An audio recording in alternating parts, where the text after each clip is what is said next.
العالمین والصلاة والسلام علی رسولہ النبی الکریم وعلی آلہ وصحبہ اجمعین اما بعد فاعوذ باللہ من الشیطان الرجیم بسم اللہ الرحمن الرحیم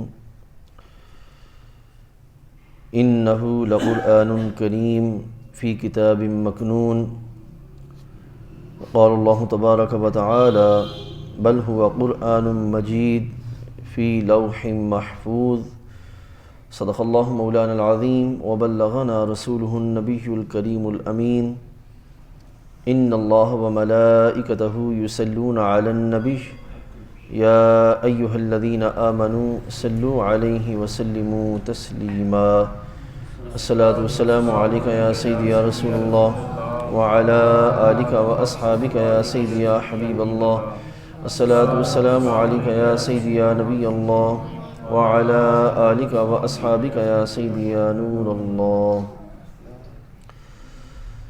اللہ رب العزت جل وعلا کا کروڑہ شکر ہے کہ اس کریم نے ہم سب کو ایک دفعہ پھر اس مبارک مجلس میں شرکت کی سعادت نصیب فرمائی۔ رب کائنات ہم سب کا حاضر ہونا اور اس کی توفیق سے جو کلمات خیر جو اعمال صالحہ بجا لائیں وہ کریم اپنی بارگاہ اقدس میں قبول منظور فرمائے۔ الحمدللہ یہ ہمارا آج سے 5واں کورس شروع ہونے جا رہا ہے۔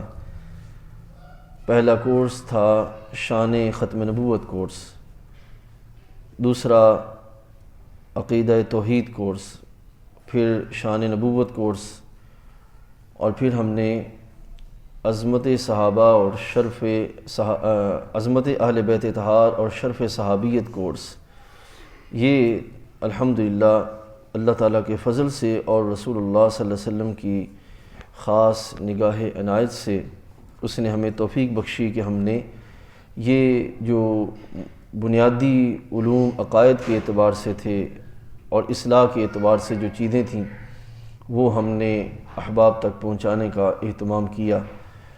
خوشبختی ہے اور سعادت ہے ان دوستوں کے لیے، ان احباب کے لیے جو شروع سے اس مبارک رستے میں ہمارے ساتھ ہیں اور گاہے گاہے ساتھ ہوتے رہتے ہیں، چلتے رہتے ہیں۔ اللہ تعالیٰ سب دوستوں کی کاوشوں کو اپنی بارگاہ میں قبول فرمائے۔ آج سے ہم جو سلسلہ شروع کرنے جا رہے ہیں یہ مطالعہ قرآن کورس ہے کہ قرآن مجید فرقان حمید کا مجموعی طور پر مطالعہ کیا جائے، اس کے آغاز سے لے کر اس کے جملہ مضامین کو جہاں تک ہو سکے اس کو اسٹڈی کرنے کی، اس کو مطالعہ کرنے کی، اس کو سمجھنے کی کوشش کی جائے تاکہ قرآن مجید فرقان حمید جو کہ رب ذوالجلال جل وعلا کی طرف سے صحیفہ ہدایت ہے، دستور حیات ہے جو اللہ تعالیٰ نے بندوں کے لیے نازل فرمایا اپنی بارگاہ سے، ہم اس کو سمجھ کر اور اس پر عمل پیرا ہو کر اپنی دنیا اور آخرت سنوارنے میں کامیاب ہو سکیں۔ قرآن مجید فرقان حمید ایک ایسی مبارک کتاب ہے جو کہ اللہ تعالیٰ نے رسول کریم علیہ السلام کے ذریعے ہم تک پہنچائی، اور اس کی شان یہ ہے کہ اس کو پڑھنے والا اگر اخلاص کے ساتھ اور ایمان کی شرائط کے ساتھ پڑھے تو اللہ جل وعلا اس بندے کے سینے کو ایمان کے نور سے روشن فرما دیتا ہے، اور اگر کوئی عام سے عام بندہ یعنی کہ غیر مسلم بھی تعصب کے بغیر پڑھے تو خالق کائنات جل وعلا اس قرآن کی برکت سے اس بندے کو ہدایت کی راہیں عطا فرما دیتا ہے۔ یہ اس قرآن کا فضل ہے اور یہ اس قرآن کی برکتیں ہیں کہ جو بھی اس کی طرف متوجہ ہوتا ہے وہ کسی بھی طرح خالی نہیں لوٹایا جاتا بلکہ اس کو عطا کیا جاتا ہے۔ اگر کوئی صرف تلاوت کرے تو بھی نوازا جاتا ہے، اگر کوئی یاد کر لے تو بھی نوازا جاتا ہے، اگر کوئی معنی اور مفہوم کی طرف غور کرے تو بھی اللہ تعالیٰ اس کو اور برکتوں سے نوازتا ہے۔ تو جو بندہ اس میں اترتا چلا جاتا ہے، اس میں غور و فکر کرتا چلا جاتا ہے تو رب ذوالجلال جل وعلا اس بندے کو اپنی بارگاہ سے فضل کے لحاظ سے اور شرف کے لحاظ سے نوازتا چلا جاتا ہے۔ اس کی مثال ایسے ہے کہ جیسے ایک رسی ہو، قرآن مجید کی مثال ایسے ہے جیسے ایک رسی ہو کہ جس کا ایک سرا مخلوق کی طرف ہو اور دوسرا سرا خالق کی طرف ہو، اور جو بھی اس کو شرائط کے ساتھ تھامے گا رب کائنات جل وعلا کے فضل سے اس کو اللہ تعالیٰ اپنی رحمتوں کا حصہ عطا فرمائے گا۔ تو یہ اس دور میں ہماری خاص طور پر آج جو تعارف کے لحاظ سے ہم چند ایک چیزیں آپ کے سامنے لائیں گے، اس دور میں بہت سے فتنے ہیں، جہاں دوسرے موضوعات پر فتنے موجود ہیں تو وہیں پر قرآن مجید فرقان حمید کے لحاظ سے بھی فتنے موجود ہیں۔ اور یہ جو بنیادی آج ہم فہم اور جتنے بھی ہم نے موضوعات رکھے، یہ کورس جو ہے یہ تقریباً 12 موضوعات پر مشتمل ہے اور قریباً 3 مہینے چلے گا، یعنی کہ ہر اتوار کو عشاء کی نماز کے بعد اور رمضان شریف میں ہم کوشش کریں گے فجر کے بعد اس سلسلے کو ترکیب بنائیں۔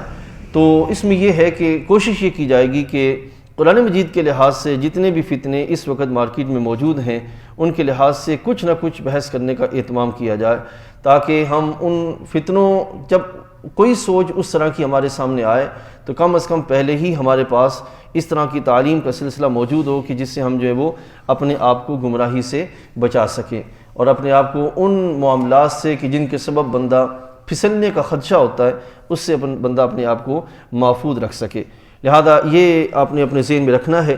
یہ سلسلہ تھوڑا سا لمبا ہے، 3 ماہ، لیکن انشاءاللہ العزیز امید ہے اللہ کا جو فضل ہے اور اس کی توفیق جو ہے یہ شامل حال رہی تو اس کے کرم سے ضرور ہم منزل تک پہنچ جائیں گے۔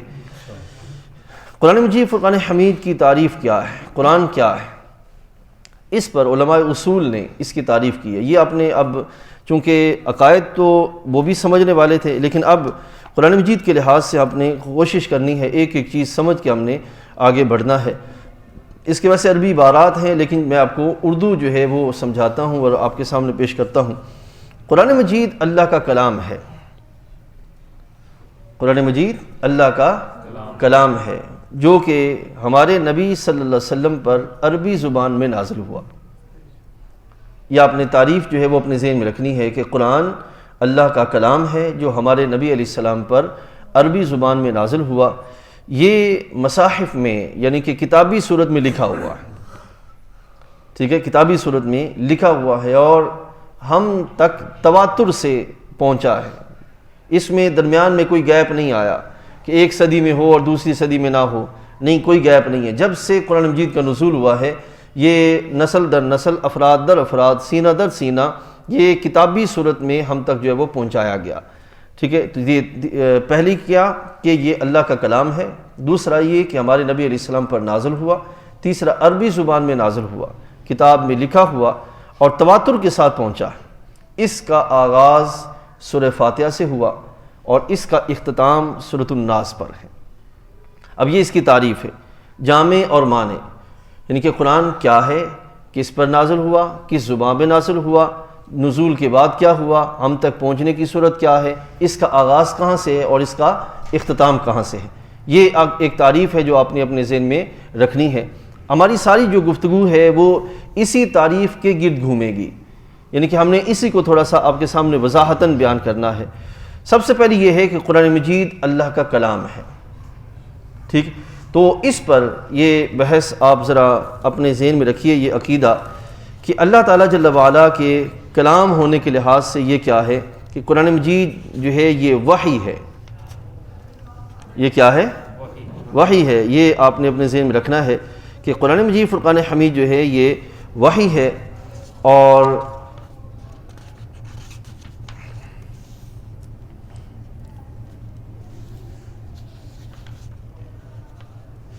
یہ نبی علیہ الصلوۃ والسلام پر نازل ہوئی۔ اب وحی سب سے پہلے ہم اس کی طرف دیکھیں گے۔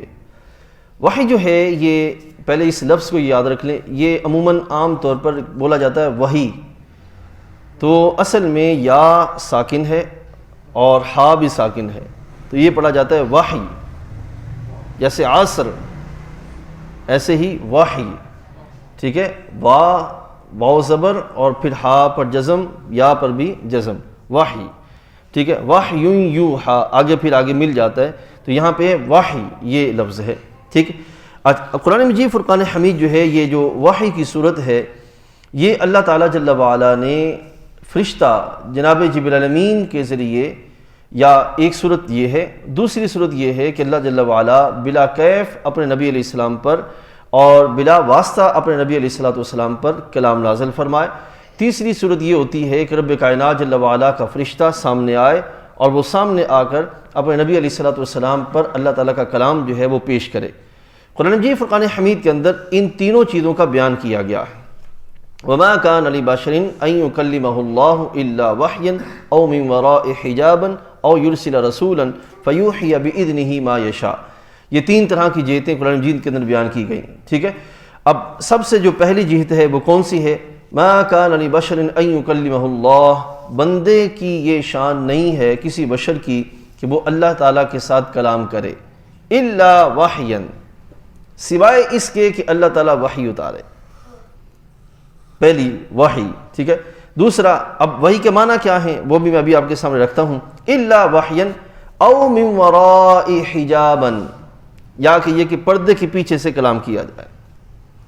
او یرسل رسولا، یا یہ کہ اللہ تعالیٰ اپنا کوئی فرشتہ پیامبر فرستادہ وہ بھیجے. فیوحی باذنہ ما یشاء، جو اللہ تعالیٰ کے حکم سے وحی جو ہے وہ بندوں تک پہنچائے. ٹھیک. اب یہ جو وحی کی صورتیں ہیں جو میں نے آپ کے سامنے بیان کی، اس سے پہلے یہ عقیدہ ایک سن لیں اور پھر ہم جو ہے وہ آگے بڑھتے ہیں. ساری جو آسمانی کتابیں ہیں ساری کی ساری حضرت آدم علیہ السلام سے لے کر ہمارے نبی علیہ السلام تک جو صحیفے اترے یا جو کتابیں اتری، اب اس کے لحاظ سے پہلے عقیدہ سمجھ لیں پھر ہم آگے بڑھیں گے. وہ ساری آسمانی کتابیں صحیفے سب کے سب برحق ہیں. کیوں برحق ہیں؟ اس لیے کہ وہ سارے چونکہ اللہ کا کلام ہیں اس لحاظ سے برحق ہیں. ٹھیک. اور پھر اس میں جو کچھ بیان ہوا اللہ تعالیٰ نے اپنے انبیاء علیہ السلام کے ذریعے امتوں تک پہنچایا، مخلوقات تک پہنچایا. جو کچھ بیان ہوا وہ اس دور کے اندر بھی اور آج بھی حق ہے. ٹھیک ہے. یعنی کہ تورات ہے، انجیل ہے، زبور ہے، اور یہ اس سے پہلے جو صحیفے اترے وہ اپنے اپنے ادوار میں بھی برحق تھے، آج بھی اپنی ذات میں کیا ہے؟ برحق ہیں. مگر ہوا یہ کہ پہلی جو کتابیں ہیں ان کتابوں کی جو ذمہ داری تھی وہ تفویض کی گئی ان امتوں پر کہ تم انہیں سنبھالو، لیکن وہ سنبھال نہ سکے، حفاظت نہ کر سکے. ٹھیک. لیکن ان میں سے اللہ جل وعلا کی حکمت کا تقاضا یہ تھا کہ قرآن مجید فرقان حمید جو ہے وہ اس کو باقاعدہ سنبھالا جائے، اس کی حفاظت کی جائے. تو خالق کائنات جل وعلا نے باقاعدہ طور پر اہتمام فرمایا. پہلی میں کیا تھا کہ پہلی جو کتابیں نازل ہوئیں وہ امتوں کو سپرد کی گئیں، تو امتوں کے شریروں کے سبب وہ کتابیں محفوظ نہ رہ سکیں.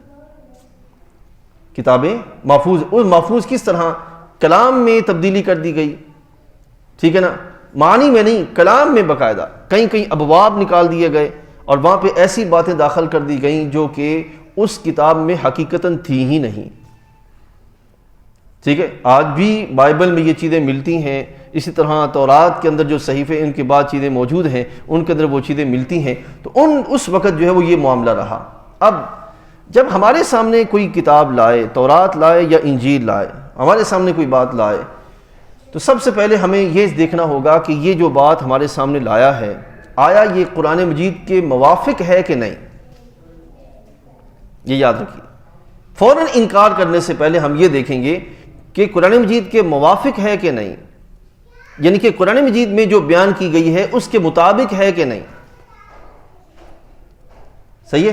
اگر تو موافقت رکھتی ہو ہم کہیں کہ یہ برحق ہے، اور اگر قرآن مجید میں بیان کردہ احکام کے مطابق وہ موافقت نہیں رکھتی تو پھر ہم انکار کریں گے. اور اگر ہمیں نہیں پتا کہ یہ موافقت میں ہے یا مخالفت میں ہے تو پھر ہم کیا کہیں گے؟ ہم یہ کہیں گے کہ ہم اس کلام پر ایمان لائے جو اللہ نے اپنے نبی علیہ السلام پر اتارا، تاکہ جو انکار کا پہلو ہے وہ بھی نہ پایا جائے، اصل کا بھی انکار نہ ہو اور حقیقت بھی بیان ہو جائے. ہم کس پر ایمان لائے؟ یعنی کہ اگر مثال کے طور پر اگر کوئی عیسائی اپنی تورات انجیل کوئی کتاب کوئی باب کوئی چیپٹر اٹھا کے لاتا ہے اور کہتا ہے کہ تم اسے مانو، پہلی یہ چیز کیا دیکھیں گے ہم، آیا یہ ہمارے قرآن کے موافق ہے کہ نہیں. اگر تو موافقت میں ہے تو ہم اس کو کہیں گے کہ ٹھیک ہے ہم اس پر ایمان لائے، اس لحاظ سے کہ یہ اللہ کا کلام ہے. ٹھیک. اور اگر وہ موافقت میں نہیں تو ہم پہلے یہ چیز دیکھیں گے کہ ہمارے پاس جو علم ہے وہ صحیح ہے کہ نہیں, اور پھر اس کے مطابق دیکھیں گے کہ یہ موافقت میں ہے کہ نہیں, اور اگر موافقت میں نہیں ہے تو پھر انکار کر دیں گے. اور اگر ہمیں پتہ نہیں چل رہا کہ یہ موافقت میں ہے یا مخالفت میں ہے تو پھر کیا کہیں گے؟ ہم اس کتاب پر ایمان لائے, اس کلام پر ایمان لائے جو کہ اللہ جل وعلا نے اپنے نبی علیہ السلام پہ نازل فرمایا. وہ موسیٰ علیہ السلام ہوں, وہ عیسیٰ علیہ السلام ہوں, وہ حضرت داؤد علیہ السلام ہوں, کوئی بھی ہوں, ہم اس پر جو ہے وہ ایمان لائے. اب جہاں تک تعلق ہے قرآن مجید فرقان حمید کا, اس کی طرف اگر دیکھا جائے تو قرآن مجید فرقان حمید جس طرح نازل ہوا وحی کی صورت میں, جس طرح نازل ہوا, آج بھی من معن اسی طرح قائم ہے, اسی طرح موجود ہے. زبر, زیر, پیش, نقطہ, کسی حرف تک کی جو ہے وہ آگے پیچھے کی گنجائش نہیں ہے. یہ قرآن مجید کا میں اللہ تعالیٰ کا حفظ کتاب کے لحاظ سے وہ وعدہ ہے جو رب تعالیٰ نے بیان فرمایا, اِنَّا نَحْنُ نَزَّلْنَا الذِّكْرَ وَإِنَّا لَهُ لَحَافِظُونَ, کہ ہم ہی اس ذکر کو, اس قرآن کو, اس کتاب کو اتارنے والے ہیں اور ہم ہی اس کے کیا ہیں؟ محافظ ہیں. ٹھیک. اچھا, اب کسی کے ذہن میں خیال آ سکتا ہے کہ قرآن مجید فرقان حمید میں ہو سکتا ہے کہ کسی وقت جو ہے وہ لفظ پھیر دیا گیا ہو, یا کہیں کوئی کمی رہ گئی ہو, یا یہ کہ درمیان میں کوئی ایسا معاملہ ہو گیا ہو جس سے آیات رہ گئی ہوں, یا آیات جو ہے وہ کسی نے اس کی ہیرا پھیری کر دی ہو. یاد رکھیے گا, ایسا عقیدہ رکھنا اس کا مطلب یہ ہے کہ وہ خدا تعالیٰ کی اس صفت کا انکار کر رہا ہے. اللہ نے فرمایا کہ ہم اس کے محافظ ہیں تو وہ اس صفت کا انکار کر رہا ہے. رب تعالیٰ فرما رہا ہے کہ ہم حفاظت کرنے والے ہیں اور وہ کہتا ہے کہ نہیں ممکن ہے ایسا ہو جائے. تو اس اللہ تعالیٰ کی صفت کا انکار کے سبب وہ بندہ کافر ہو جائے گا. وہ بندہ کیا ہو جائے گا؟ کافر ہو جائے گا. ہم نے عقیدہ کیا رکھنا ہے؟ اِنَّا نَحْنُ نَزَّلْنَا الذِّكْرَ وَإِنَّا لَهُ لَحَافِظُونَ. ساری دنیا اکٹھی ہو جائے اور وہ چاہے کہ قرآن مجید کے کسی لفظ کو پھیر دیں, کسی آیت کو تبدیل کر دیں, نکال دیں, حذف کر دیں, یہ ممکن نہیں ہے. نہ عقلی طور پر ممکن ہے اور نہ ہی رب تعالیٰ جل وعلا کی قدرت کے لحاظ سے یہ معاملہ ہے کہ کوئی ایسا کر سکے. کیونکہ اس وقت قرآن مجید فرقان حمید کے لحاظ سے اس طرح کا اہتمام کیا جا چکا کہ اب تو بچے کے سینے میں قرآن مجید جو ہے وہ یاد ہے. اور اسی طرح کتابی صورت میں اگر بالفرض کتابی صورت میں جو موجود ہے اسے اٹھا بھی لیا جائے تو رب ذوالجلال کے فضل سے اس قرآن کا اس امت کے اندر اس طرح سرکار دو عالم صلی اللہ علیہ وسلم نے اہتمام فرمایا کہ خود بھی یاد کیا, آگے امت کو بھی یاد کرنے کا شوق دیا اور افراد کو یاد کروانے کا اہتمام کیا. تو یہ شرف سینہ بسینہ چلتا آ رہا ہے اور رب ذوالجلال کے فضل سے آج ہمارے درمیان موجود ہے. تو اس اعتبار سے قرآن مجید فرقان حمید جو ہے یہ اللہ تعالیٰ کا وہ کلام ہے جو اس نے اپنے نبی علیہ السلام پر نازل فرمایا. اب جو وحی ہے, تھوڑا سا میں آپ کو اس طرف لے چلوں کہ وحی جو ہے یہ کس لحاظ سے نازل ہوتی ہے اور وحی ضروری کیوں ہے. قرآن مجید جب کتاب ہدایت ہے, انشاءاللہ اس پر تفصیلاً آگے جا کے بحث کریں گے. تو جب انسان کے پاس عقل ہے, انسان کے پاس حواس خمسہ ہے کہ جس کے لحاظ سے وہ سوچ سکتا ہے اور سوچ سمجھ کر پھر کسی نتیجے سے پر پہنچ سکتا ہے, تو اس عقل کے ہوتے ہوئے اور حواس خمسہ کے ہوتے ہوئے آخر اس کی ضرورت کیا ہے. یاد رکھیے, یہ بات اپنے ذہن میں جگہ دیں کہ عقل میں مفاد کی گنجائش باقی ہوتی ہے. انسانی عقل میں مفاد کی گنجائش باقی ہوتی ہے, لیکن وحی کے اندر اس طرح کی کوئی کیفیت نہیں ہوتی. وحی جو ہوتی ہے یہ غیر جانبدار ہوتی ہے اور یہ اللہ تعالیٰ کی طرف سے, خالق کی طرف سے جملہ مخلوقات کے فائدے کے لیے اتاری جاتی ہے. سمجھا؟ نمبر ایک عقل کے لحاظ سے, اور دوسرا حواس خمسہ. حواس خمسہ سے بھی, حواس خمسہ کیا ہیں؟ مثال کے طور پر انسان کے کان ہیں, انسان کی آنکھیں ہیں. انسان جو ہے وہ دلائل کے ساتھ غور و فکر کرتے کرتے کرتے کسی نتیجے تک پہنچتا ہے. تو اس لحاظ سے جو یاد رکھی جو علم ہے اس میں گمان ہو سکتا ہے کہ یہ یقینی 100% علم نہیں ہے درست, لیکن جو قرآن مجید فرقان حمید ہے یا وحی کے ذریعے جو کلام نازل ہوتا ہے اس میں اس بات کا کوئی گمان نہیں ہوتا یا کوئی شک کی گنجائش نہیں ہوتی کہ یہ معاملہ جو ہے وہ شاید درست نہ ہو.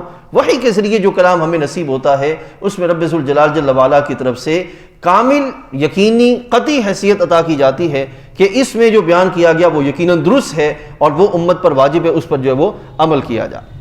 ٹھیک. پھر یہ یاد رکھیے گا کہ انسان کو وحی کیوں دی جاتی ہے, وحی کیوں عطا کی گئی, اس کو بھی میں تھوڑا سا آپ کے سامنے واضح کر دوں.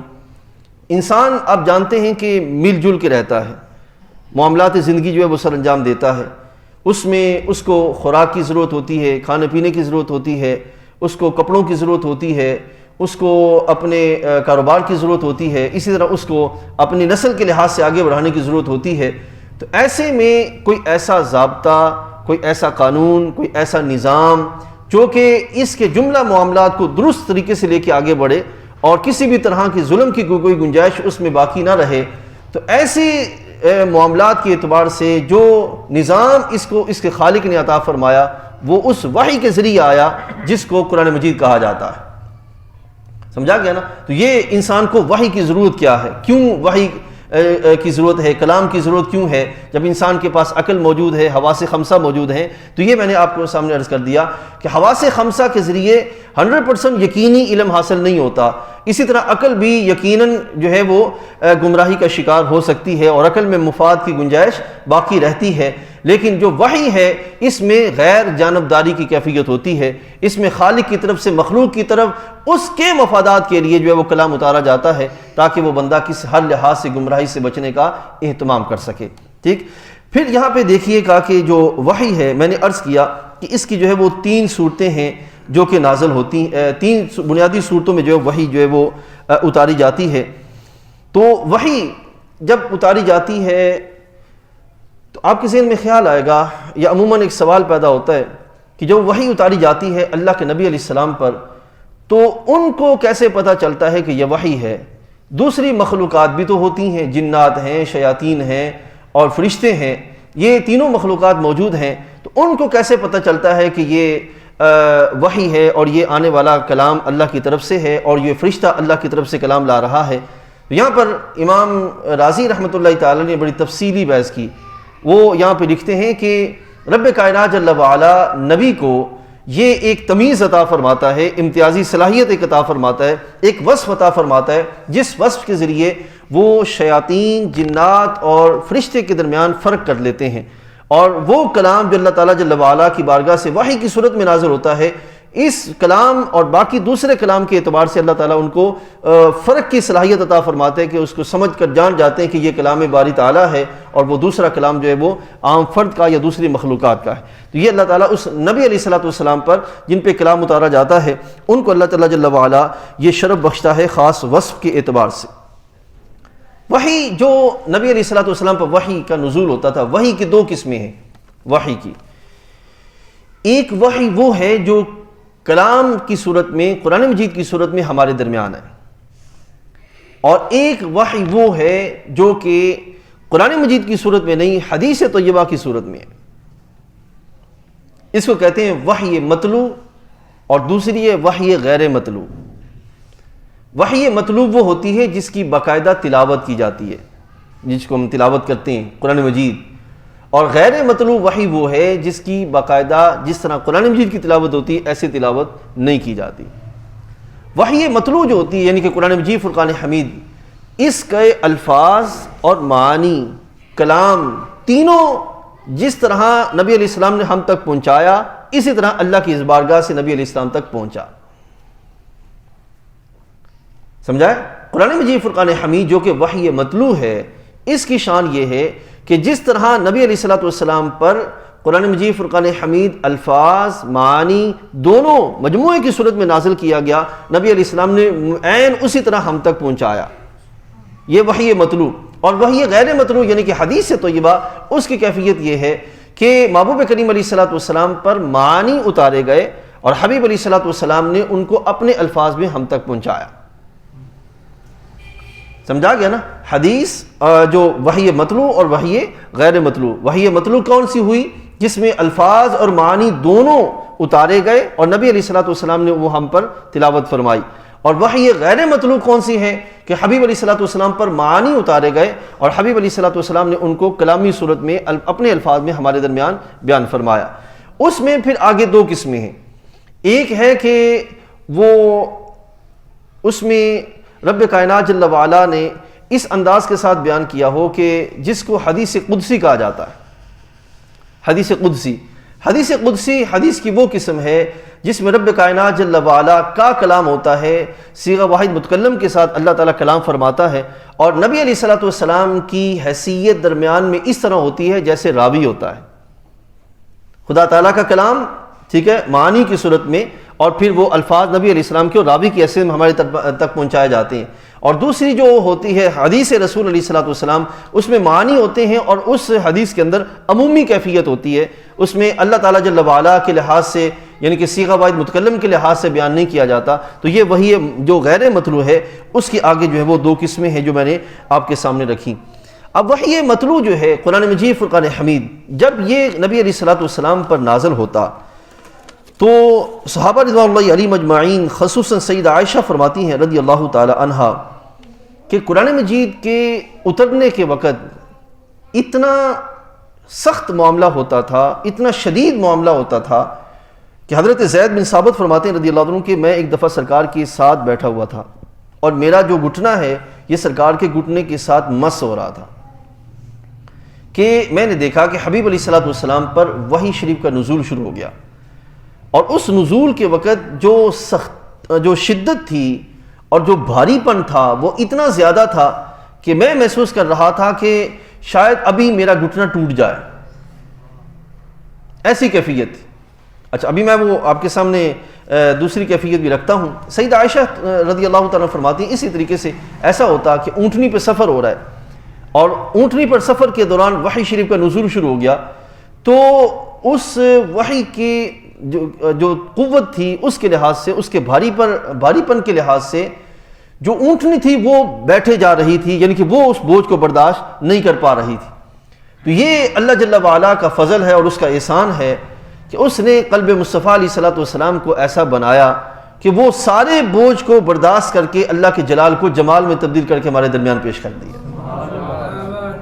اور پھر یہاں یہ بھی بات آپ کے سامنے میں رکھ دوں، یہ ہے کہ محبوب کریم علیہ الصلوۃ والسلام پر قرآن مجید یک لخت سارے کا سارا نازل نہیں ہوا، تھوڑا تھوڑا کر کے آیا، سارے کا سارا نہیں آیا۔ اس کی تفصیل انشاءاللہ آگے چل کے پڑھیں گے۔ اگر سارے کا سارا آیا ہوتا، قرآن میں موجود ہے لو انزلنا هذا القرآن على جبل لرأيته خاشعا متصدعا من خشیۃ اللہ، کہ اگر قرآن مجید جو ہے وہ ہم نازل کرتے اللہ تعالیٰ کی بارگاہ سے، انزلنا هذا القرآن، یہ سارے کا سارا اکٹھا نازل ہوتا تو پہاڑ بھی اس کو برداشت نہ کر سکتا، پہاڑ بھی برداشت ہے۔ وہ خود سوچے ایک لمحے کے لیے کہ رب کائنات جل وعلا نے جناب موسیٰ علیہ السلام کے لیے بیان فرمایا کہ ایک تجلی جو ہے وہ صفاتی تجلی، ایک تجلی، اور تجلی کا بھی کروڑواں حصہ وہ پڑا کوہ طور پر، تو نتیجہ کیا نکلا کہ کوہ طور جو ہے وہ سرما میں تبدیل ہو گیا اور جناب موسیٰ علیہ السلام جو ہے وہ بے ہوش ہو گئے۔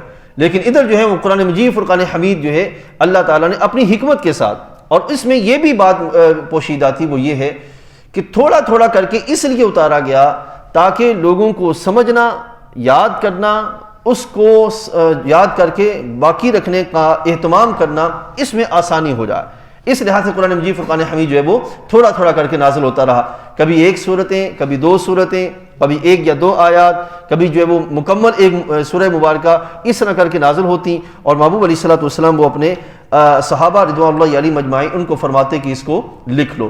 تو یہ ہے کہ قرآن مجید فرقان حمید جو ہے وہ اللہ جل وعلا کی بارگاہ سے کتنے عرصے میں نازل ہوا؟ قریباً 23 سال کا عرصہ محبوب علیہ الصلوۃ والسلام کی بارگاہ میں قرآن مجید کا نزول ہوا، اور اس دورانیے میں کم از کم و بیش قریباً 23,000 دفعہ حضرت جناب جبریل امین سرکار کی بارگاہ میں آئے، کم و بیش 23,000 دفعہ جو ہے وہ جناب جبریل امین سرکار کی بارگاہ میں آئے، کلام الہی آتا رہا، اس کے مفاہیم، اس کے معانی، اس کی وضاحتیں سرکار کی بارگاہ میں ہوتی رہیں، اور نبی علیہ الصلوۃ والسلام جو ہے وہ ہم تک، اپنی امت تک جو پہنچاتے رہے قرآن مجید فرقان حمید کے لحاظ سے۔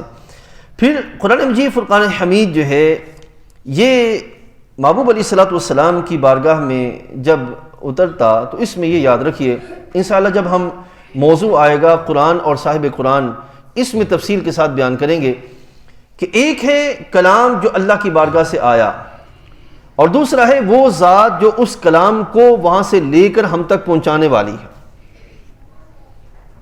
ٹھیک ہے، آپ تھوڑا سا اس کو اگر مفہومی اعتبار سے سمجھیں ہم تک اگر کوئی خبر پہنچائے تو اس خبر کی صداقت ہوتی ہے خبر کے پہنچانے والے کے لحاظ سے. خبر کا پہنچانے والا جتنا مضبوط ہوگا امانت داری کے لحاظ سے، سچائی کے اعتبار سے، اور وہ ذرائع کے جن ذرائع کے ذریعے اس کو خبر ملی اس کے اعتبار سے، اتنا خبر میں وزن زیادہ ہوگا، اتنی خبر جو ہے وہ زیادہ قابل قبول ہوگی. اب قرآن مجید فرقان حمید جو ہے یہ کلام کہاں سے آیا؟ لانے والے جبریل امین ہیں جو کہ سچے ہیں. کن تک پہنچا؟ حضرت محمد الرسول اللہ صلی اللہ علیہ وسلم تک. جو ذریعہ ہے وہ بھی سچا، اور جو ذات ہے جس تک قرآن اترا وہ بھی سچا. تو دونوں لحاظ سے رب تعالیٰ جل وعلا نے اہتمام فرمایا کہ کسی بھی مقام پر شبہ کی کوئی گنجائش باقی نہ رہے کہ جس ذات کے ذریعے بھیجا وہ ذات بھی سچی ہے، اور جس ذات تک بھیجا، جس ذات پر بھیجا وہ ذات بھی اپنی ذات میں امانت اور دیانت دونوں چیزوں کو رکھے ہوئے. اس اعتبار سے اس کلام میں کسی بھی اعتبار سے شبہ کی کوئی گنجائش نہیں ہے. یعنی کہ یہ میں انشاءاللہ جب اس نشست میں پہنچیں گے تو اس میں آپ کے سامنے بیان کروں گا کہ قرآن مجید فرقان حمید کے لحاظ سے رب کائنات جل وعلا نے کیا کلام فرمایا، کیا اہتمام فرمایا. قرآن مجید فرقان حمید جو ہے خالق کائنات جل وعلا نے اس کو جو نازل فرمایا تو عربی زبان میں، عربی زبان میں. قرآن مجید میں جو کتابی صورت ہے اس وقت مثال کے طور پر جو ہمارے پاس قرآن مجید ہے جس میں ترجمہ نہیں ہوتا، تو جو عربی ہے قرآن مجید کا جو اطلاق ہے وہ عربی جو متن ہے اس پہ ہوگا.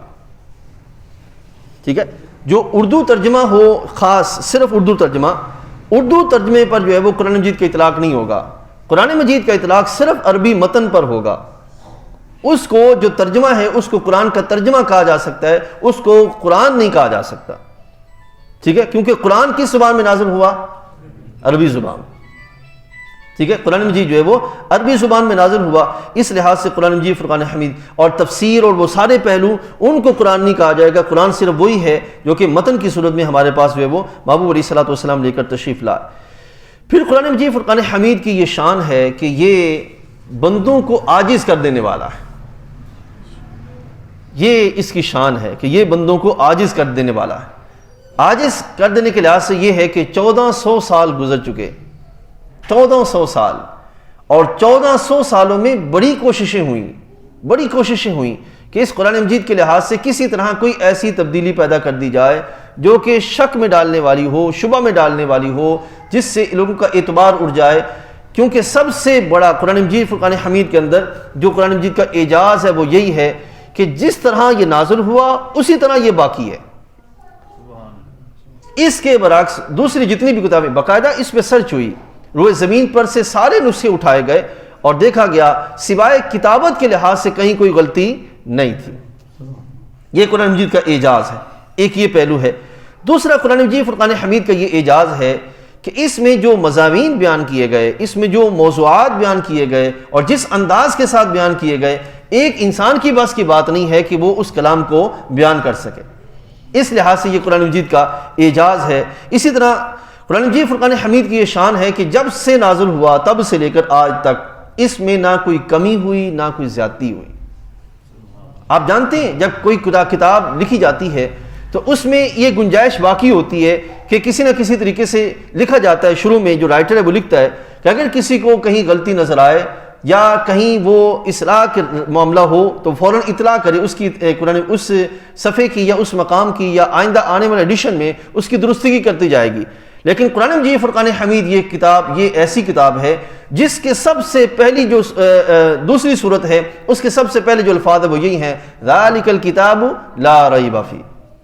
یہ ایسی کتاب ہے جس میں شک کی کوئی گنجائش نہیں ہے، جس میں شبہ کا کوئی پہلو نہیں ہے. تو یہ قرآن مجید فرقان حمید کا اعجاز ہے کہ اس میں رب کائنات جل وعلا نے یہ کیفیت رکھی. ایسے ہی قرآن مجید فرقان حمید جو حقائق کی خبر دیتا ہے، جس طرح قرآن خبر دیتا ہے اس طرح کوئی بھی دوسری کتاب آج تک خبر نہیں دے سکی. اور اس کی خبر میں جتنی پختگی اور مضبوطی ہے اس طرح کسی دوسری کتاب میں آج تک ایسی پختگی نہیں ہے. یہ قرآن مجید کا اعجاز ہے. ایسے ہی قرآن مجید فرقان حمید کی یہ شان ہے کہ اس میں جو کچھ بیان کیا گیا وہ برحق ہے. ایسا نہیں کہ قرآن کی بیان کردہ کوئی شے جو ہے اس میں حق نہ ہو، اس میں سچائی نہ ہو یا اس کو، بلکہ آپ دیکھیے کہ جو سائنس وقت کے ساتھ ساتھ آگے بڑھ رہی ہے اور اس کے سامنے عقدے کائنات کی کھل رہے ہیں، تو جو اس کے سامنے عقدے کھلتے چلے جاتے ہیں انہیں خبر ہوتی ہے کہ یہ تو پہلے ہی اللہ نے قرآن مجید میں بیان فرما دیا یہ پہلو۔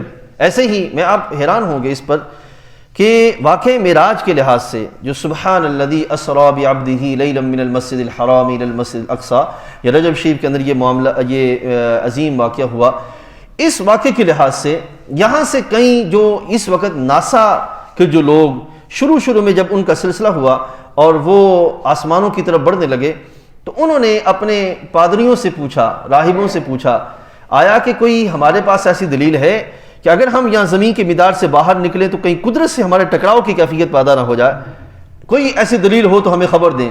انہوں نے کہا کہ ہمارے پاس تو کوئی نہیں ہے، ہاں مسلمانوں کی کتاب میں ہے، ہمارے پاس نہیں ہے، مسلمانوں کی کتاب میں ہے۔ تو انہوں نے پوچھا کہ وہ کیسے؟ کہنے لگے کہ قرآن میں ہے سبحان الذی اسری بعبدہ لیلا من المسجد الحرام، کہ ایک رات کا مختصر حصے میں وہ ذات اپنے بندے کو لے گئی۔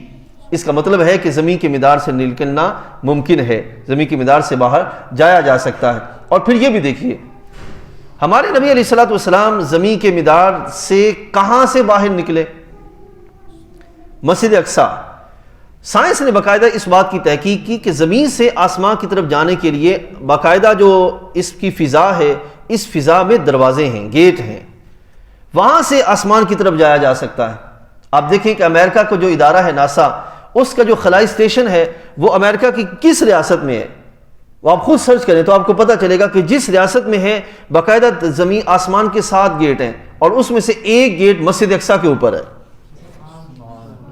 جہاں سے ہمارے حبیب علیہ الصلوۃ والسلام جو ہے وہ آسمان کی طرف تشریف لے گئے۔ وگرنہ اس کے علاوہ جو دوسرے جو اس کے علاوہ گیٹ کے علاوہ اگر کوئی آسمانوں کی طرف جانا چاہے تو وہ داخل نہیں ہو سکتا۔ تو یہ پوائنٹ بھی کہاں سے واضح ہوا؟ یہ پوائنٹ ہمارے نبی علیہ السلام کی اس شان معراج سے واقع ہوا جو اللہ نے ہمارے نبی علیہ السلام کو عطا فرمایا، یہ بھی قرآن مجید میں موجود ہے۔ ایسے ہی آپ کے سامنے ایک سائنٹسٹ تحقیق کر رہا تھا کہ آخر مسلمانوں کے اندر یہ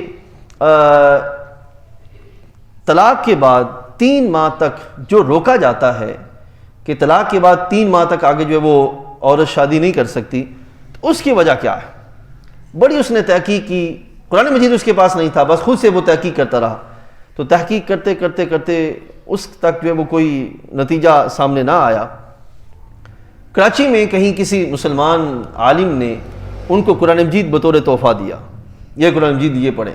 بائی چانس اس نے کتاب کھولی تو وہی آیت سامنے آئی کہ وَلِلْمُطَلَّقَاتِ يَتَرَبَّصْنَ بِأَنفُسِهِنَّ 3 قُرُوءٍ وَلَا يَحِلُّ لَهُنَّ أَن يَكْتُمْنَ مَا خَلَقَ اللَّهُ فِي أَرْحَامِهِنَّ إِن كُنَّ يُؤْمِنَّ بِاللَّهِ وَالْيَوْمِ الْآخِرِ، کہ جو طلاق یافتہ عورتیں ہیں وہ 3 ماہ تک 3 قروء 3 مہینے جو ہیں وہ اپنے آپ کو روکے رکھیں، اس لیے کہ اگر ان کے بطن میں کچھ ہے تو وہ ظاہر ہو جائے۔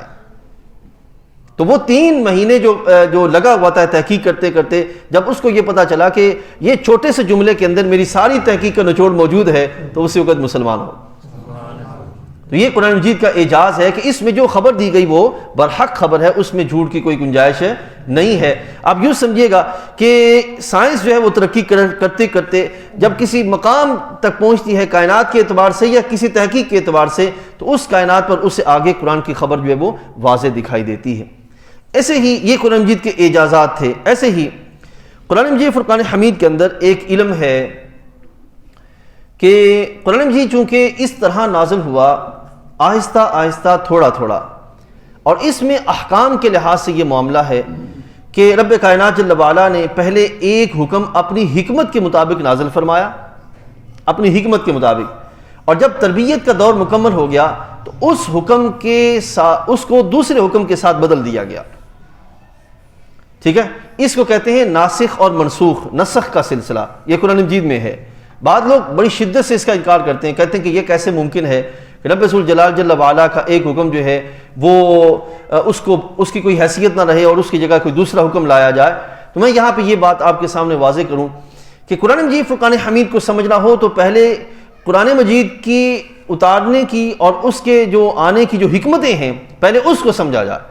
اس کو سمجھے گے تو پھر انشاءاللہ قرآن مجید میں جو علوم ہیں ان کو بھی سمجھنا آسان ہو جائے گا۔ جو ناسخ اور منسوخ قرآن مجید میں باقاعدہ ہے. رب تعالیٰ فرماتا ہے ما ننسخ من آیات او ننسها نأتی بخیر منها او مثلها. ہم کوئی بات جو ہے وہ منسوخ نہیں کرتے, ختم نہیں کرتے, یا اس کے مثل کوئی لاتے ہیں, یا اس کے لحاظ سے ما ننسخ من آیات او ننسها, یا اسے بھلا دیا جاتا ہے, یا اس کی جگہ کوئی دوسرا حکم جو ہے وہ لایا جاتا ہے. اب اس کی ایک میں مثال دیتا ہوں آپ کو سمجھانے کے لیے. قرآن مجید فرقان حمید کے اندر شراب, اس کے لحاظ سے 3 طرح کے حکم موجود ہیں. شراب کے لحاظ سے 3 طرح کے حکم موجود ہیں. آخری حکم کیا ہے؟ آخری حکم یہ ہے کہ شراب حرام ہے, فجتنبو, پس رک جاؤ. لیکن اس سے پہلے جو آیات ہیں قرآن مجید فرقان حمید کے اندر اسی موضوع کے ریلیٹڈ, اس میں آپ کے سامنے رکھتا ہوں. یہ بات آپ نے اپنے ذہن میں رکھنی ہے کہ قرآن مجید چونکہ ترتیب وار تھوڑا تھوڑا اس لیے نازل ہوا کہ لوگوں کو تربیت کی جائے. جو عادتیں ان کی طبیعت میں راسخ ہو چکی ہیں ان کو یکدم نکالنا مشکل تھا. تھوڑا تھوڑا کر کے احکام نازل کیے گئے تاکہ یہ آہستہ آہستہ ان کی طبیعت سے وہ بری عادت نکلتی چلی جائے اور یہ اچھی عادت کو قبول کرنا شروع کر دیں. ٹھیک ہے, یہ معاملہ ہوا. اب رب ذو الجلال کے حبیب علیہ السلام سے پوچھا گیا کہ اے حبیب علیہ السلام شراب کے بارے میں کیا حکم ہے؟ رب تعالیٰ فرماتا ہے یسألونک عن الخمر والمیسر, کہ اے حبیب علیہ السلام آپ سے سوال کرتے ہیں کہ شراب کے بارے میں کیا حکم ہے اور جوئے کے بارے میں. اے حبیب آپ فرمائیے قل فیہما اثم کبیر ومنافع للناس, کہ اس میں گناہ زیادہ ہے, ٹھیک ہے, نفع کم ہے. اثم کبیر, اسم کے ساتھ کبیر لگایا گیا اور آگے میں ومنافع, لیکن نفع تھوڑا ہے لوگوں کے لیے. ٹھیک, پھر ابھی یہ حکم نازل ہوا لیکن یہ شراب کے حرمت کا حکم نہیں تھا, شراب کی حیثیت کو بیان کیا گیا کہ یہ تمہارے لیے لحاظ سے کس طرح فائدہ بخش ہے اور کس طرح نقصان دہ. اب وقت چلتا رہا, حالات بنتے گئے, یہاں تک کہ ایک وقت ایسا بھی آیا کہ صحابہ رضوان اللہ علیہ مجمعین, چونکہ اس وقت ابھی شراب کی حرمت کا حکم نازل نہیں ہوا تھا, شراب پی اور شراب کے بعد نماز کا وقت ہو گیا, نماز شروع کر دی. جب نماز شروع کی تو نماز کے دوران جب قرات شروع ہوئی تو اس میں ان کی الفاظ قرآن مجید کے شراب کے پینے کے سبب جو غنودگی طاری ہوئی تھی اس کے سبب الفاظ میں تھوڑا سا عدل بدل ہو گیا. ٹھیک ہے, اب بندوں کو خود شراب کی حرمت کی طرف لے جایا جا رہا ہے اور یہ فطرت کا تقاضا ہے کہ فطرت بندوں کو ان کے اصلی منزل کی طرف جو ہے وہ تدریجاً لاتی ہے. یہاں پر بھی تدریجاً لے جایا جا رہا ہے. پہلے کیا حکم نازل ہوا کہ شراب میں نفع کم ہے, نقصان زیادہ ہے.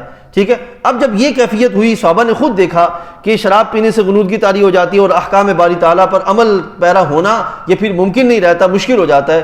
تو رب کائنات نے اس وقت آیت کریمہ نازل فرمائی یا ایھا الذین آمنوا لا تقربوا الصلاۃ وانتم سکارى حتى تعلموا ما تقولون. اے ایمان والو, نماز کے قریب مت جاؤ, لا تقربوا الصلاۃ وانتم سکارى, اس حال میں کہ جب تم حالت نشہ میں ہو, اس وقت تم نماز کے قریب نہ جاؤ. اب حیران ہوں گے جن کے ذہن ٹیڑھے ہو جاتے ہیں نا, وہ قرآن مجید سے پھر اپنی طبیعت کے مطابق باتیں نکالتے ہیں. بات ایسے بھی ہیں جو عقل کے ٹیڑھے ہیں, وہ اسی آیت کریمہ سے کہتے ہیں دیکھو قرآن میں رب تعالیٰ فرماتا ہے یا ایھا الذین آمنوا لا تقربوا الصلاۃ, اے ایمان والو نماز کے قریب مت جاؤ. کہتے ہیں کہ دیکھو جب رب تعالیٰ فرما رہے ہیں نماز کے قریب نہ جاؤ تو ہم کیوں جائیں. سمجھائے نا, حالانکہ قرآن میں یہ پوری آیت پڑھی جائے گی تب ہمیں جا کے مطلب سمجھ آئے گا کہ نماز کے قریب کیوں نہ جاؤ اور کب نہ جاؤ. لا تقربوا الصلاۃ وانتم سکارى, اس وقت جب تم حالت نشہ میں ہو اس وقت تم نماز کے قریب نہ جاؤ. اب شراب پینا ابھی باقی رہی, جائز رہی, لیکن جو ہے وہ نماز کا جب وقت ہوتا ہے اس سے پہلے شراب جو ہے وہ کہ شراب پی کے نماز نہیں پڑھنی.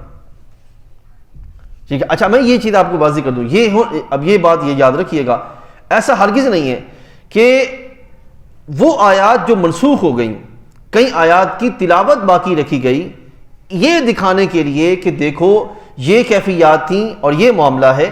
ٹھیک ہے, اور اس پر جو حکم اللہ تعالیٰ نے تمہیں عطا فرما دیا اس پر اللہ کا شکر ادا کرو. اس لحاظ سے تلاوت باقی رکھی گئی. جہاں تک تعلق ہے احکام کے لینے کے لحاظ سے, حکم اخذ کرنے کے اعتبار سے, تو وہ حکم جو ہے وہ جب حرمت قطعی نازل ہو گئی تو اس آیت کریمہ سے حکم لیا جائے گا, پہلی آیات سے حکم نہیں لیا جائے گا. یعنی کہ کوئی یہ نہیں کہے گا کہ دیکھو قرآن فرما رہا ہے کہ شراب میں اب بھی جب یہ پچھلے دنوں جب پاکستان میں شراب کی حرمت کے لحاظ سے معاملہ چلا، بہت ساری جگہوں پر جو ہے وہ شراب بکنا شروع ہو گئی، یا بعض جگہوں پر پرمٹ جو ہے وہ جاری ہوئے، تو اس وقت بعد وزراء ایسے تھے یا بعض لبرل قسم کے لوگ ایسے تھے کہ کہہ رہے تھے کہ دیکھو اللہ نے قرآن میں شراب کے لحاظ سے نفع نقصان دونوں بیان کیا ہے، تو یہ ہمارے لیے ہے کہ ہم جو ہے وہ کس وقت پی کے نفع لیتے ہیں اور کس لحاظ سے نقصان کی طرف جاتے ہیں، تو یہ ان کے عقلوں کا ٹیڑھا پن ہے. ٹھیک ہے، یہ یاد رکھیں قرآن مجید میں جو حرمت والی آیات ہیں اس میں اگر کہیں پہلے کوئی تلاوت کے لحاظ سے آیات چھوڑ دی گئی ہیں تو وہ صرف اس لیے کہ ہم دیکھ کر اللہ کا شکر ادا کریں کہ اس نے ایسی کبھی چیز جو ہمارے لحاظ سے نفع والی نہیں تھی اس پر اللہ تعالیٰ نے پابندی لگا دی. سمجھا گیا؟ تو یہ ہے کہ یا ایھا الذین آمنوا نسخ والا معاملہ بعض لوگوں کے نزدیک، خاص طور پر اہل تشیع کے نزدیک نسخ جو ہے وہ جائز نہیں ہے، لیکن یہ نسخ اپنی ذات میں پورا ایک الگ موضوع ہے، ہم اس کی طرف نہیں جا رہے. صرف اتنا آپ کو عرض کرتا چلوں کہ قرآن مجید میں نسخ اور منسوخ، ناسخ اور منسوخ یہ پورا ایک مضمون ہے، اور اس مضمون میں یہ آپ آسان لفظوں میں ایسے سمجھیے، اللہ تعالیٰ نے اپنی حکمت کے تحت جب تک چاہا ایک حکم رکھا اور پھر جب چاہا اس ایک حکم کو دوسرے حکم سے تبدیل کر دیا، اس لحاظ سے کہ قوم کی تربیت ہو جائے اور ان کی تربیت میں اسلام راسخ ہو جائے. ٹھیک ہے، سارے کی پہلو منسوخ کا یہ معاملہ ہے. آگے بڑھتے ہیں، قرآن مجید فرقان حمید کو بات کو مختصر کرتے ہیں اور اختصار کی طرف لے جاتے ہوئے اس کو مکمل کرتے ہیں. قرآن مجید فرقان حمید جب نازل ہوا تو حبیب کریم علیہ الصلوۃ والسلام نے باقاعدہ اس کو لکھوانے کا اہتمام کیا. یہ یاد رکھیے گا، محبوب علیہ الصلوۃ والسلام نے باقاعدہ قرآن مجید فرقان حمید کو لکھوانے کا اہتمام کیا. ٹھیک ہے، اس وقت جو لکھوانے کی کیفیت تھی وہ مختلف چیزوں پہ تھی، ہڈیوں پر تھی، ٹھیک ہے، اور چھالوں پر تھی، یعنی کہ جو درختوں کی چھال اتاری جاتی اس پر تھی، اس طرح، اور جو اونٹ کی ہڈی کے بڑے شانے جو ہوتے ہیں ہڈی کے لحاظ سے اس پر لکھی جاتی، اس طرح پتھروں پر لکھی جاتی، اس طرح کی چیزیں موجود تھیں. ٹھیک، محبوب کریم علیہ الصلوۃ والسلام نے جہاں لکھنے کا اہتمام کیا تو وہیں پہ حبیب کریم علیہ الصلوۃ والسلام نے اس بات کا بھی اہتمام کیا کہ امت میں صحابہ کو یہ قرآن مجید یاد ہو. نبی علیہ الصلوۃ والسلام کے ساتھ باقاعدہ جبریل امین ہر سال تشریف لاتے اور جتنا قرآن مجید نازل ہو چکا ہوتا تھا باقاعدہ اس قرآن مجید کا دور فرماتے. ٹھیک ہے، جبریل امین سرکار کے ساتھ دور کرتے اور پھر سرکار صحابہ کو سنتے اور سناتے. ایسا ہوتا رہا، سرکار صحابہ کو سنتے اور سناتے. اور یہ جو آپ جانتے ہیں کہ جب رمضان شریف قریب آتا ہے تو پھر حفاظ جو ہیں ان کے یہ جو دور کا سلسلہ شروع ہوتا ہے، یہ بھی اسی سلسلے کی ایک کڑی ہے کہ قرآن مجید سنایا جائے، اس کو یاد رکھنے کا اہتمام کیا جائے. تو حبیب کریم علیہ الصلوۃ والسلام جو ایسا اہتمام فرماتے. تو اس میں کئی جو اصحاب رسول علیہ الصلوۃ والسلام ہیں ان کو رب تعالیٰ جل وعلا نے یہ شرف بخشا کہ جب حبیب علیہ الصلوۃ والسلام کا وصال شریف ہو رہا تھا اس وقت کئی صحابہ کو قرآن مجید زبانی یاد تھا. اس وقت قرآن مجید صحابہ کو زبانی یاد تھا. اب بعض صحابہ رضوان اللہ علیہم اجمعین کے پاس قرآن مجید کی کتابی صورت میں بھی موجود تھے نسخے. ان میں سے ایک حضرت مولا کائنات ہیں علی المرتضیٰ کرم اللہ وجہہ کریم، آپ کے پاس ایک نسخہ موجود تھا. بعض لوگ کہتے ہیں کہ اگر اسی نسخے کو باقی رکھا جاتا تو پھر آج یہ فساد کی کیفیت باقی نہ رہتی. یہ یاد رکھیے گا، یہ میں ان کا اب نام نہیں لوں گا کہ قرآن مجید فرقان حمید جو حضرت علی کرم اللہ وجہہ کریم کے پاس نسخہ تھا اس میں تفسیری نکات اور تشریحی باتیں بھی موجود تھیں. ٹھیک ہے، رسول اللہ صلی اللہ علیہ وسلم کے وصال شریف کے بعد جو اصلاً قرآن تھا وہ باقاعدہ سرکار نے صحابہ کو زبانی یاد کروایا تاکہ گنجائش کی کوئی کافی باقی نہ رہے. یہ انشاءاللہ اور پھر کبھی آگے نشست سائت اس میں بیان کریں گے کہ صحابہ اکرام عرب شریف کے اندر خطہ عرب کو ہی کیوں چنا گیا، عرب کو کیوں چنا گیا اور عرب میں کیا صلاحیت تھی کہ عربوں کو چنا گیا. یہ بھی ایک الگ موضوع ہے، اس کو انشاءاللہ اور پھر کبھی آپ کے سامنے بیان کریں گے. لیکن اختصار کے ساتھ عربوں میں یاد کرنے کی صلاحیت زیادہ تھی، ان کا حافظہ بہت تیز تھا. ٹھیک ہے، بعض لوگوں کے اندر ہوتی ہے اپنی اپنی علاقہ کے لحاظ سے صلاحیتیں ہوتی ہیں. عرب کے اندر جو صلاحیت تھی وہ یہ تھی کہ وہ یاد کرنے کا سلسلہ بہت تیز تھا. ان کو نہ صرف اپنے نسب یاد ہوتے، اپنے وہ گھوڑے جو پالتے، جو اونٹ رکھتے، اسی طرح شیروں کے 500-600 نام یاد ہوتے انہیں. تو یہ ان کا حافظہ تھا جس کے سبب رب کائنات جل وعلا نے عرب کو چنا. اس طرح ایک اور پہلو بھی بنتا ہے جس کی طرف ابھی جانے کا وقت نہیں ہے. تو حضرت سیدنا عمر فاروق رضی اللہ تعالی عنہ نے جناب سیدنا ابو بکر رضی اللہ عنہ کے دور حکومت میں آپ نے انہیں مشورہ دیا کہ قرآن مجید کو ایک ترتیب میں اکٹھا کیا جائے. اس وقت قرآن مجید جو وہ اکٹھا کیا گیا. لیکن لغت قریش پر جس دور میں قرآن مجید کو اکٹھا کیا گیا وہ حضرت سیدنا عثمان غنی رضی اللہ عنہ کا دور ہے کہ جس دور میں لغت قریش پر قرآن مجید کو جو وہ اکٹھا کیا گیا. اب اس میں ایک تفصیلی بحث ہے، وہ یہ کہ حضرت عثمان غنی رضی اللہ تعالیٰ عنہ نے جب قرآن مجید کو لغت قریش پہ اکٹھا کیا تو آپ نے بہت سارے نسخے جلا دیے. اب اس پر سن لے بات تاکہ آپ کو جو ہے وہ ذہن میں کہیں خیال نہ آئے کہ یہ حضرت عثمان نے کیا کیا کہ نسخے جلا دیے.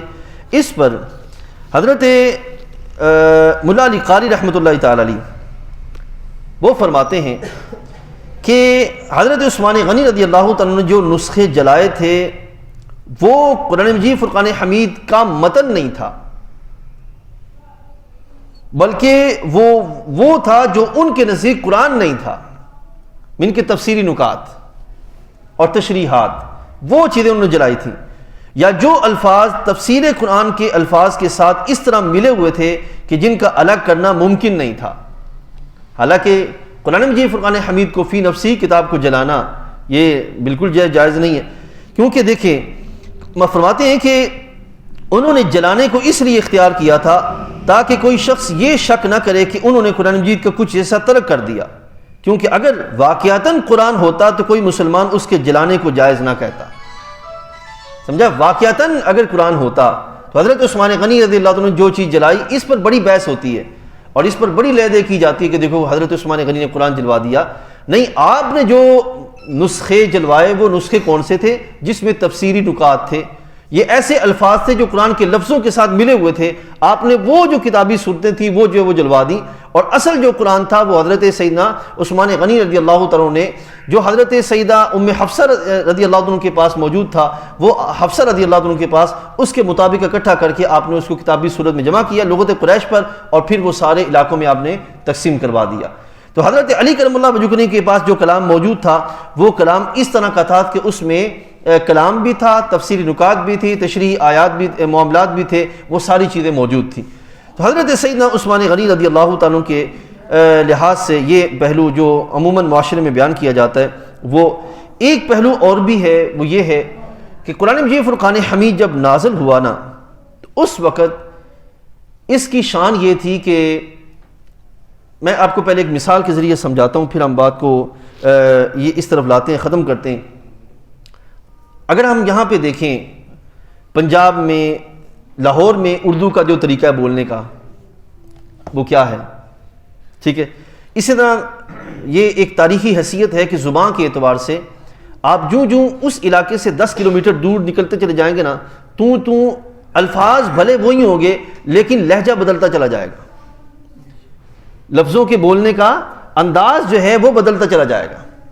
صحیح. اب عرب شریف کے اندر بھی ایسا معاملہ تھا کہ جو درمیان میں دائیں بائیں قبیلے موجود تھے، ان کی لغت تو وہی تھی عربی، لیکن ان کا لہجہ اور تھا. ٹھیک.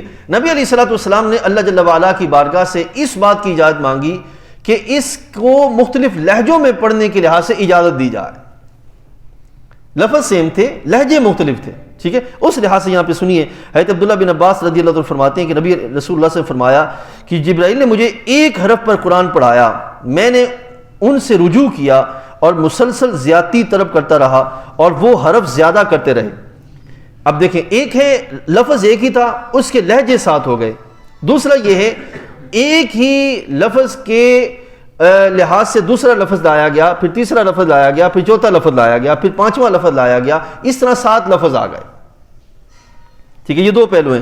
مسلسل کہ وہ حروف زیادہ کرتے رہے حتیٰ کہ 7 حرفوں پہ انتہا ہو گئی. صحیح بخاری شریف کہہ دیے 7 حرفوں پر. تو 7 جو مختلف قراتیں ہیں وہ اسی لحاظ سے ہیں. 7 مختلف جو قراتیں ہیں وہ اسی لحاظ سے ہیں، جو کہ اور بخاری شریف کی ایک دوسری حدیث موجود ہے، سرکار نے فرمایا کہ یہ قرآن 7 حرفوں پہ نازل ہوا، جو حرف تمہیں آسان لگے تم اس کو جو ہے وہ تلاوت کرو. ٹھیک ہے. اب اس پر آگے پوری تفصیلی بحث ہے، لیکن چونکہ اس طرف نہیں جائیں گے، وقت کم ہے. لیکن صرف یہ آپ اتنا یاد رکھیے گا، قرآن مجید فرقان حمید کو جس علاقے میں جو حرف رائج ہو اسی اعتبار سے قرآن مجید پڑھا جائے. اب مثال کے طور پر افریقہ میں جو قرآن مجید پڑھا جاتا ہے وہاں پہ کچھ لہجے کے لحاظ سے فرق ہے اور یہاں پر فرق ہے. اب جو یہاں پہ پڑھنے والے ہیں ان کے سامنے اگر اس لہجے میں پڑھا جائے گا تو ہو سکتا ہے وہ کہیں کہ یہ غلط پڑھ رہا ہے. ٹھیک ہے، تو یہاں پہ علماء نے کیا حکم دیا کہ جو قرآن مجید جس علاقے میں جس طرح رائج ہو پڑھنے کے لحاظ سے، اسی طرح وہاں پہ اس علاقے کے اندر جو ہے وہ تلاوت کی جائے. ٹھیک ہے، یہاں پر جو قرآن مجید موجود ہے، قرآن مجید کی قرات، وہ روایت حفص جو ہے وہ موجود ہے، اس کو اس لحاظ سے قرآن مجید کی یہاں پہ تلاوت کی جاتی ہے. یہ تھا میرے بھائیوں. ابھی اور بھی بہت کچھ باقی ہے، لیکن میں دیکھ رہا ہوں کہ آپ کی وقت کے لحاظ سے گنجائش کم ہوتی جا رہی ہے، تو اس کو ہم مختصر کرتے ہیں. المختصر یہ کہ ہم نے آج جو کچھ پڑھا وہ یہ کہ وحی کیا ہے، وحی کیا ہے، وحی کیوں ضروری ہے، قرآن مجید کی تعریف کیا ہے، قرآن کس پر نازل ہوا، قرآن مجید جو ہے وہ کون لے کے آیا، جس ذات پہ قرآن مجید نازل ہوا کیا ان کو قرآن کے قرآن ہونے کے لحاظ سے یقین تھا کہ نہیں، یعنی کہ ان کو اس لحاظ سے اللہ نے یہ صلاحیت عطا فرمائی کہ وہ فرشتہ اور قرآن کے باہمی فرق، قرآن کو اور شیاطین اور فرشتوں کے لحاظ سے باہمی فرق کو سمجھ سکیں. قرآن مجید رب تعالیٰ نے عربی زبان میں نازل فرمایا، کتابی صورت میں ہمارے پاس موجود ہے اور تواتر کے ساتھ ہمارے پاس چلا آ رہا ہے. قرآن مجید فرقان حمید کی یہ شان ہے کہ اس کا آغاز سورہ فاتحہ سے ہوا اور اس کا اختتام سورہ ناس پر ہے. اور اس کی یہ جو اس وقت موجودہ ترتیب ہے، ہرگز یہ گمان میں نہ آئے کہ یہ ترتیب کسی نے بعد میں لگائی، بلکہ یہ ترتیب توقیفی ہے. یعنی کہ جیسے رسول اللہ صلی اللہ علیہ وسلم نے اس کو جو ہے وہ، کیونکہ سرکار کا یہ طریقہ تھا کہ حبیب علیہ السلام بلا کے فرماتے کہ اس کو، اس آیت کو فلاں کے ساتھ لکھ دو، اس صورت کو فلاں کے ساتھ لگاؤ. اور ایسے ایک حدیث موجود ہے، حضرت عبداللہ بن عباس رضی اللہ عنہ فرماتے ہیں کہ میں نے سرکار دو عالم صلی اللہ علیہ وسلم کے ساتھ نماز پڑھی. نبی علیہ السلام نے الحمد شریف کے بعد سورہ بقرہ کی تلاوت کی، سورہ بقرہ کے بعد آل عمران کی تلاوت کی، پھر سورہ نساء کی تلاوت کی، پھر سورہ مائدہ کی تلاوت کی. تو یہ ترتیب کے ساتھ جو پڑھنے کا انداز ہے یہ سرکار کی بارگاہ سے ہے. ایسے ہی جو منزل ہم پڑھتے ہیں، یہ 7 منزلیں، یہ بھی جو ہے وہ سرکار کی بارگاہ سے ہے، یہ بھی اسی وہاں سے جو ہے وہ چلا. ٹھیک ہے، ہاں یہ حرف جو ہے، یہ جو نکات ہیں اور زبر زیر ہے، اس اعتبار سے اعرابی جو صورت ہے یہ، چونکہ اس وقت وہ عرب تھے اور ان کو اس کی ضرورت نہیں تھی اعراب کے اعتبار سے، تو یہ بعد میں اس کے جو لگایا گیا، وگرنہ جو ہے وہ اصلاً قرآن مجید جو ہے وہ جو سرکار کی بارگاہ سے جیسے چلا ویسے ہی آج ہمارے درمیان موجود ہے. رب ذوالجلال جل وعلا ہماری اس کاوش کو اپنی بارگاہ میں قبول فرمائے، اس میں جو غلطی ہوئی اللہ تعالیٰ معاف فرمائے، اور جو درست ہے وہ اللہ اپنی بارگاہ میں قبول فرمائے. وآخر دعوانا ان الحمد للہ رب العالمین.